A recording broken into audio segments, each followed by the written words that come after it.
নির্বাচন শেষ হয়েছে, ফলাফলও প্রকাশিত, কিন্তু এই ফলাফলের আড়ালে লুকিয়ে আছে রাজনীতির এক নাটকীয় সমীকরণ। একদিকে ইলেকশন ইঞ্জিনিয়ারিংয়ের অভিযোগ তুলে সরব তরুণ নেতৃত্ব, অন্যদিকে ফাঁসির দণ্ড মাথায় নিয়েও জনরায়ে বিজয়ী হয়ে সংসদে ফিরছেন হেভিওয়েট নেতারা। তবে সবচেয়ে বড় চমক হল, নির্বাচনে হেরেও সংসদে যাওয়ার সুযোগ তৈরি হয়েছে নাসিরউদ্দিন পাটোয়ারি ও মামুনুল হকের মতো জনপ্রিয় নেতাদের সামনে।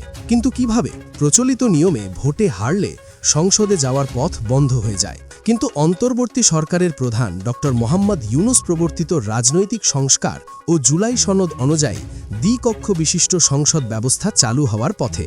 এই ব্যবস্থায় নিম্নকক্ষে অর্থাৎ সরাসরি ভোটে পরাজিত হলেও উচ্চকক্ষে অর্থাৎ সিনেটে আনুপাতিক হারে দলগুলো তাদের প্রতিনিধি পাঠাতে পারবে। যদি কোনো দল ন্যূনতম 1% ভোট পায়, তবে উচ্চকক্ষের 100 আসনের মধ্যে তারা অন্তত একটি আসন পাবে।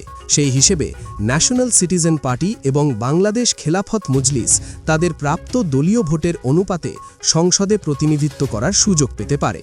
ফলে সরাসরি ভোটে পরাজিত হলেও এনসিপি নেতা নাসিরউদ্দিন পাটোয়ারি এবং মাওলানা মামুনুল হককে হয়তো আমরা সিনেট সদস্য হিসেবে সংসদে দেখতে পাব। নির্বাচনের ফলাফল নিয়ে এনসিপি নেতা নাসিরউদ্দিন পাটোয়ারি ইতিমধ্যে তার ক্ষোভ প্রকাশ করেছেন। এক ভাইরাল স্ট্যাটাসে তিনি ব্যঙ্গ করে লিখেছেন, অভিনন্দন ইঞ্জিনিয়ার তারেক রহমান, জাতীয় ইলেকশন ইঞ্জিনিয়ারিংয়ের 13তম ব্যাচে আপনার তথাকথিত সাফল্য উপলক্ষে শুভেচ্ছা। বাংলাদেশের রাজনীতিতে এবার ঘটে গেছে এক বিরল ঘটনা। দীর্ঘ কারাবাস, মৃত্যুদণ্ডাদেশ এবং চরম অনিশ্চয়তা কাটিয়ে 3 জন প্রভাবশালী নেতা জনরায়ে বিপুল ভোটে বিজয়ী হয়েছেন। তাদের এই ফিরে আসা যেন সিনেমার গল্পকেও হার মানায়। 1. লুৎফুজ্জামান বাবর, নেত্রকোনা 4। 2004 সালের 21 আগস্ট গ্রেনেড হামলা মামলায় মৃত্যুদণ্ডপ্রাপ্ত এবং দীর্ঘ 18 বছর কারাবন্দী ছিলেন সাবেক স্বরাষ্ট্র প্রতিমন্ত্রী লুৎফুজ্জামান বাবর। পট পরিবর্তনের পর আইনি প্রক্রিয়ায় খালাস পেয়ে নির্বাচনে অংশ নেন এবং 1,20,000-এরও বেশি ভোটের ব্যবধানে জয়ী হন। 2. আব্দুস সালাম পিন্টু, টাঙ্গাইলের গোপালপুর ভুইয়াপুর আসনে প্রায় 2 লাখের বিশাল ব্যবধানে বিজয়ী হয়ে সংসদে ফিরছেন। 3. এটিএম আজহারুল ইসলাম, রংপুরের তারাগঞ্জ বদরগঞ্জ আসনে মানবতাবিরোধী অপরাধের মামলায় মৃত্যুদণ্ডাদেশ নিয়ে 2012 সাল থেকে কারাবন্দী ছিলেন জামায়াত নেতা এটিএম আজহারুল ইসলাম।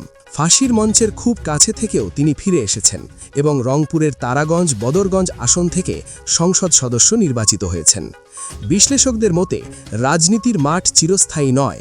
যারা একসময় নিশ্চিত মৃত্যুর প্রহর গুনছিলেন, জনরায়ে আজ তারাই আইন প্রণেতা। অন্যদিকে দ্বিকক্ষ বিশিষ্ট সংসদ ব্যবস্থা কার্যকর হলে নাসিরউদ্দিন পাটোয়ারি বা মামুনুল হকের মতো নেতাদের সংসদে উপস্থিতি রাজনৈতিক বিতর্ক ও নীতি নির্ধারণে নতুন মাত্রা যোগ করবে।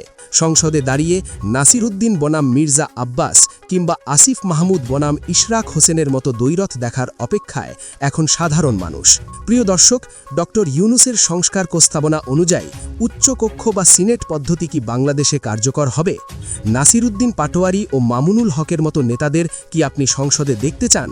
আপনার মতামত কমেন্টে জানান।